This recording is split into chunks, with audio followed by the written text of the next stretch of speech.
भक्तों, छठ पूजा का पर्व बहुत ही शुभ और मंगलकारी माना जाता है। आज की वीडियो में हम आपको छठ पूजा की सभी जानकारी बताएंगे, जो आपके लिए जानना बेहद ही खास और ज्ञानवर्धक है। भक्तों, इस बार छठ का त्योहार बहुत ही खास और पवित्र होने वाला है, इसलिए आपको इस वीडियो को पूरा जरूर देखना चाहिए। और माताएं बहनों, आप सभी को हम बता दें कि इस बार छठ का त्योहार 2024 में नवंबर छठ या 7वें को है। यहां दूर करें कि फ्यूजन छठ एक ऐसा त्योहार है जिसे हिंदू धर्म में महापर्व के रूप में जाना जाता है। इस त्योहार को बड़ी धूमधाम से मनाने की परंपरा है। इसकी खास बात यह है कि यह 4 दिनों तक चलता है। बहुत लोगों को यह कन्फ्यूजन रहती है कि छठ का त्योहार किस तारीख को होगा। आइए जानते हैं कि इस बार छठ कब मनाई जाएगी। अब तो आगे जानकारी बताने से पहले आप अपनी राशि को कमेंट बॉक्स में जरूर डाल दें, क्योंकि हम राशि से जुड़ा भाग्य भी बताती हैं और भाग्य में चल रही परेशानियों को दूर करने के लिए वह उपाय भी बताते हैं। इसलिए आप अपनी राशि कमेंट बॉक्स में जरूर डाल दें। चलिए, हम आपको सभी जानकारी बारी बारी से छठ पूजा की संपूर्ण जानकारी आपको इस वीडियो के माध्यम से बताएंगे, और साथ में हम आपको यह भी बताएंगे कि आपको कौन सी वह एक गलती है जिसकी वजह से आपका छठ का व्रत खंडित हो जाता है, यानी कि माता रानी भी आपसे क्रोधित हो जाती है। इसलिए अगर माता रानी को आप प्रसन्न करना चाहते हैं तो अभी इस वीडियो को लाइक कर दीजिए और कमेंट बॉक्स में लिख दीजिए, जय छठ माता। भक्तों, चलिए माताएं बहनों, हम आपको सभी जानकारी बारी बारी से बताते हैं कि 2024 में छठ पूजा की संपूर्ण जानकारी इस छोटी सी वीडियो में आपको हम बताएंगे, इसीलिए आप वीडियो को पूरा ही देखें। चलिए जान लेते हैं। हिंदू धर्म में छठ पर्व को बहुत महत्व दिया जाता है। कार्तिक महीने के शुक्ल पक्ष की षष्ठी तिथि को यह त्योहार मनाया जाता है। इसे बिहार, यूपी की अधिकांश जगहों पर धूमधाम से मनाया जाता है। इसे पूरे विधि विधान से मनाने की परंपरा है और ये 4 दिनों का होता है। इसके प्रसाद को भी महाप्रसाद माना जाता है। इस 4 दिवसीय महापर्व में सूर्य देवता की पूजा की जाती है।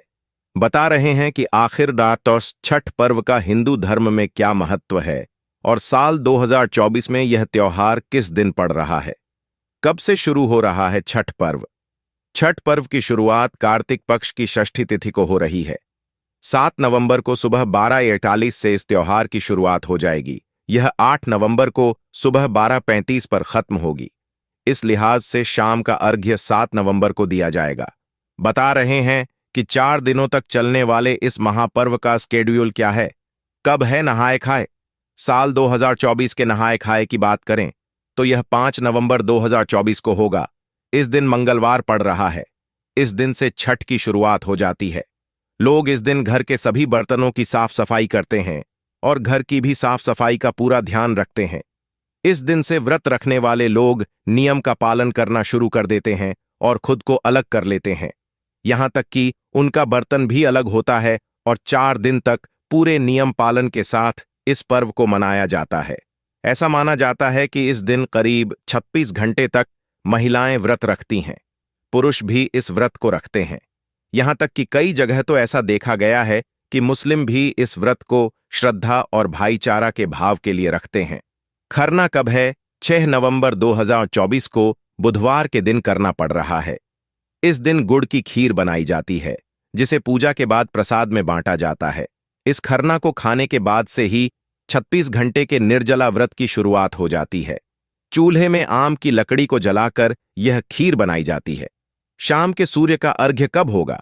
शुक्रवार को 7 अक्टूबर 2024 के दिन शाम के सूर्य का अर्घ्य होगा। 29 पर सूर्यास्त होगा और इस दिन सूरज देवता को शाम का अर्घ्य चढ़ाया जाएगा। इस दिन शाम को सूर्य देवता को ठेकुआ, गन्ना, चावल, मिठाई समेत नाना प्रकार के फल फूल चढ़ाए जाते हैं।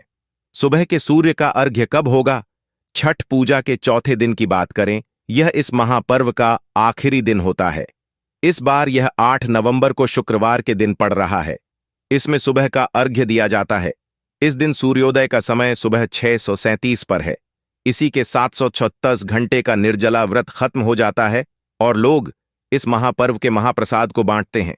भूल कर भी छठ पूजा में न करें, यह गलतियां मैया हो जाती है। नाराज नहाए खाए के छठ पूजा का आरंभ हो चुका है और 4 दिन तक चलने वाले इस महापर्व का विशेष महत्व है। छठ पूजा में भगवान सूर्य और छठी मैया की पूजा की जाती है।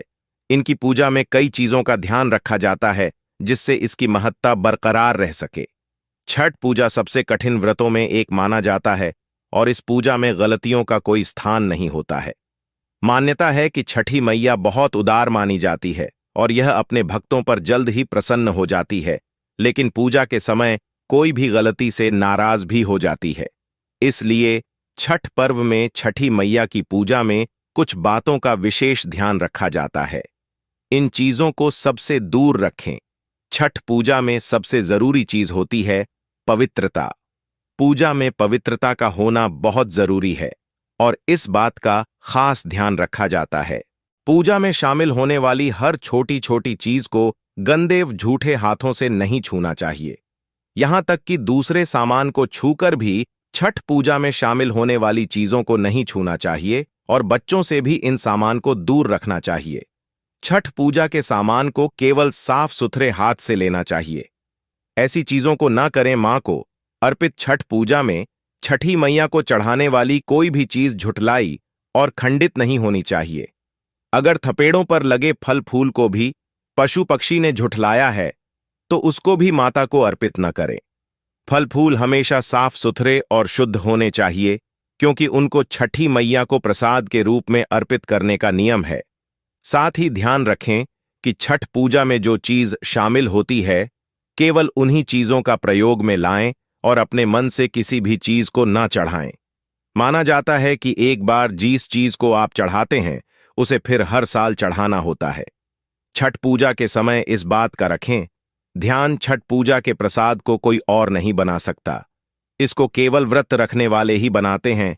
इसलिए छठ गीत मारबो रे सुगवा धनुक से सुगा गिरे मुरझाए, ऊजे सुगनी जे रोएली वियोग से, आदित्य होई न सहाय में वर्णन किया गया है। सुगवा यानी तोता ने एक बार छठ पूजा में शामिल होने वाली चीज नारियल को झूठा कर दिया था, तब उसको बाण से मार दिया गया था।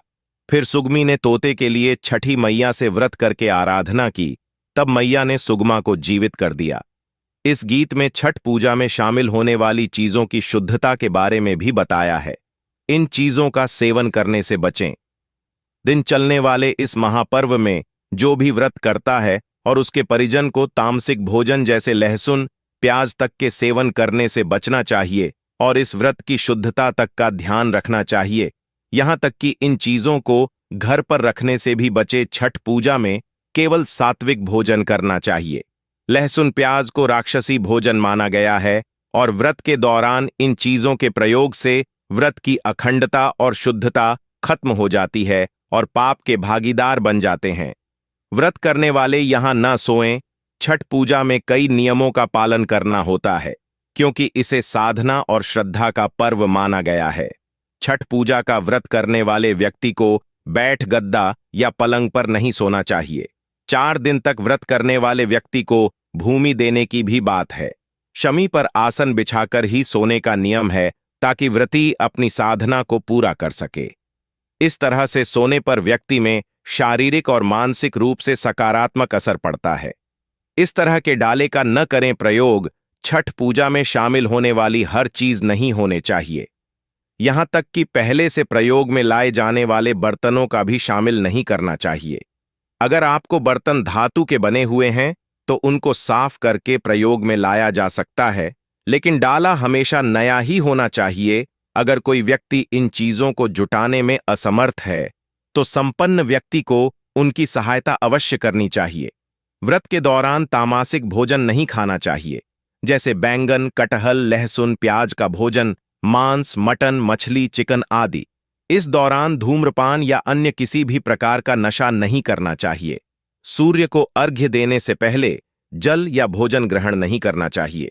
सूर्य को अर्घ्य देने का पात्र चांदी, स्टील, लोहा, कांच, प्लास्टिक, कांसा, जर्मन या एल्यूमिनियम का नहीं, तांबा या पीतल का होना चाहिए। किसी मन्नत के लिए छठी मैया की पूजा कर रहे हैं तो मन्नत पूर्ण होने पर जो वाद किया है उसे पूर्ण करना चाहिए। शुद्ध और पवित्र होकर ही छठ का प्रसाद और भोजन बनाना चाहिए, गंदे या झूठे हाथ से नहीं। प्रसाद को ऐसे स्थान पर रखें जहां से उसे कोई छुए नहीं। इस दौरान महिला और पुरुषों को साथ में नहीं सोना चाहिए और पलंग पर भी नहीं सोना चाहिए। व्रत के दौरान वाणी पर संयम रखना चाहिए और मुंह से किसी भी प्रकार का अपशब्द नहीं निकालना चाहिए। छठ पूजा की सामग्री में किसी भी प्रकार की कोई कमी नहीं रखना चाहिए। छठ पूजा का व्रत 36 घंटे तक के लिए रखा जाता है। सप्तमी के दिन उगते सूर्य को अर्घ्य देकर ही इस व्रत का पारण होता है, इसीलिए इसके लिए पहले से ही तैयार रहें। यदि नहीं बनता है, व्रत रखना तो ना करें। व्रत रख ही रहे हैं तो गर्मी से दूर रहें, शांत रहें, कम बोले, आराम करें। बस पूजा के दौरान ही सक्रिय हो। प्यास लगने या गला सूखने पर बर्फ से चेहरे और गले की सिकाई कर सकते हैं। पटना त्योहारों के देश। भारत में कई ऐसे पर्व हैं जिन्हें काफी कठिन माना जाता है और इन्हीं में से एक है लोक आस्था का महापर्व छठ, जिसे रामायण और महाभारत काल से ही मनाने की परंपरा आ रही है। नहाए खाए के साथ आज से आरंभ हुए लोक आस्था के इस 4 दिवसीय महापर्व को लेकर कई कथाएं मौजूद हैं। एक कथा के अनुसार महाभारत काल में जब पांडव अपना सारा राज्यपाठ जुए में हार गए, तब द्रौपदी ने छठ व्रत किया। इससे उनकी मनोकामनाएं पूर्ण हुईं तथा पांडवों को राजपाठ वापस मिल गया। इसके अलावा छठ महापर्व का उल्लेख रामायण काल में भी मिलता है। एक अन्य मान्यता के अनुसार छठ या सूर्य पूजा महाभारत काल से की जाती है। कहते हैं कि छठ पूजा की शुरुआत सूर्यपुत्र कर्ण ने की थी। कर्ण भगवान सूर्य के परम भक्त थे। मान्यताओं के अनुसार वे प्रतिदिन घंटों कमर तक पानी में खड़े रहकर सूर्य को अर्घ्य देते थे। सूर्य की कृपा से ही वे महान योद्धा बने थे। किंवदंती के अनुसार ऐतिहासिक नगरी मुंगेर के सीता चरण में कभी मां सीता ने 6 दिनों तक रहकर छठ पूजा की थी। पौराणिक कथाओं के अनुसार 14 वर्ष वनवास के बाद जब भगवान राम अयोध्या लौटे थे तो रावण वध के पाप से मुक्त होने के लिए आशिमुनियों के आदेश पर राज सूर्य यज्ञ करने का फैसला लिया। इसके लिए मुग्दल राशि को आमंत्रण दिया गया था, लेकिन मुग्दल अर्षि ने भगवान राम एवं सीता को अपने ही आश्रम में आने का आदेश दिया। आशिकी की आज्ञा पर भगवान राम एवं सीता स्वयं यहां आए और उन्हें इसकी पूजा के बारे में बताया गया। मुग्दल आश्रय ने मां सीता को गंगा चिद्धक कर पवित्र किया एवं कार्तिक मास के शुक्ल पक्ष षष्ठी तिथि को सूर्य देव की उपासना करने का आदेश दिया। यहीं रहकर माता सीता ने 6 दिनों तक सूर्य देव भगवान की पूजा की थी। लोक आस्था और सूर्य उपासना का महान पर्व छठ की आज से शुरुआत हो गई है। इस 4 दिवसीय त्योहार की शुरुआत नहाए खाए की परंपरा से होती है। यह त्योहार पूरी तरह से श्रद्धा और शुद्धता का पर्व है। इस व्रत को महिलाओं के साथ ही पुरुष भी रखते हैं। 4 दिनों तक चलने वाले लोक आस्था के इस महापर्व में व्रती को लगभग 3 दिन का व्रत रखना होता है, जिसमें से 2 दिन तो निर्जला व्रत रखा जाता है।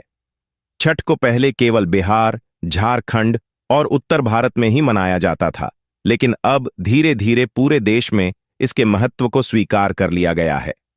छठ पर्व षष्ठी का अपभ्रंश है। इस कारण इस व्रत का नामकरण छठ व्रत हो गया है। छठ वर्ष में 2 बार मनाया जाता है, पहली बार चैत्र में और दूसरी बार कार्तिक माह में। चैत्र शुक्ल पक्ष षष्ठी पर मनाए जाने वाले छठ पर्व को चैती छठ और कार्तिक शुक्ल पक्ष षष्ठी पर मनाए जाने वाले पर्व को कार्तिकीय छठ कहा जाता है।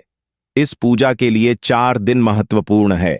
नहाए खाए खरना या लोहंडा, सांझा अर्घ्य और सूर्योदय अर्घ्य।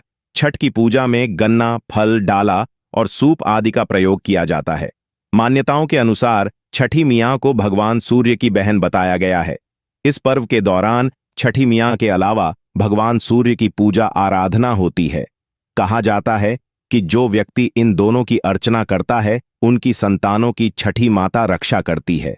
कहते हैं कि भगवान की शक्ति से ही 4 दिनों का यह कठिन व्रत संपन्न हो पाता है। छठ वास्तव में सूर्योपासना का पर्व है, इसलिए इसे सूर्य षष्ठी व्रत के नाम से भी जाना जाता है। इसमें सूर्य की उपासना उनकी कृपा प्राप्त करने के लिए की जाती है। ऐसा विश्वास है कि इस दिन सूर्य देव की आराधना करने से व्रती को सुख, सौभाग्य और समृद्धि की प्राप्ति होती है और उसकी सभी मनोकामनाएं पूरी होती हैं। इस पर्व के आयोजन का उल्लेख प्राचीन ग्रंथों में भी पाया जाता है। इस दिन पुण्य सलिला नदियों, तालाब या फिर किसी पोखर के किनारे पर पानी में खड़े होकर सूर्य को अर्घ्य दिया जाता है। पौराणिक मान्यताओं के अनुसार कार्तिक शुक्ल पक्ष की षष्ठी के सूर्यास्त और सप्तमी के सूर्योदय के मध्य वेद माता गायत्री का जन्म हुआ था। प्रकृति के छठे अंश से उत्पन्न छठी माता बालकों की रक्षा करने वाले विष्णु भगवान द्वारा रची माया है। बालक के जन्म के छठे दिन छठी मैया की पूजा अर्चना की जाती है, जिससे बच्चे के ग्रह गोचर शांत हो जाएं और जिंदगी में किसी प्रकार का कष्ट नहीं आए। इस मान्यता के तहत ही इस तिथि को षष्ठी देवी का व्रत होने लगा। छठ पूजा की धार्मिक मान्यता भी है और सामाजिक महत्व भी है, लेकिन इस पर्व की सबसे बड़ी बात यह है कि इसमें धार्मिक भेदभाव, उच्च नीच, जात पात भूलकर सभी एक साथ इसे मानते हैं। किसी भी लोक परंपरा में ऐसा नहीं है। सूर्य जो रोशनी और जीवन के प्रमुख स्रोत है और ईश्वर के रूप में जो रोज सुबह दिखाई देते हैं, उनकी उपासना की जाती है। इस महापर्व में शुद्धता और स्वच्छता का विशेष ख्याल रखा जाता है और कहते हैं कि इस पूजा में कोई गलती हो तो तुरंत क्षमा याचना करनी चाहिए, वरना तुरंत सजा भी मिल जाती है। सबसे बड़ी बात है कि यह पर्व सबको एक सूत्र में पिरोने का काम करता है। इस पर्व में अमीर, गरीब, बड़े, छोटे का भेद मिट जाता है। सब एक समान ही विधि से भगवान की पूजा करते हैं। अमीर हो वह भी मिट्टी के चूल्हे पर ही प्रसाद बनाता है और गरीब भी। सब एक साथ गंगा तट पर एक जैसे दिखते हैं। बांस के बने सूप में ही अर्घ्य दिया जाता है। प्रसाद भी एक जैसा ही, और गंगा और भगवान भास्कर सबके लिए एक जैसे हैं।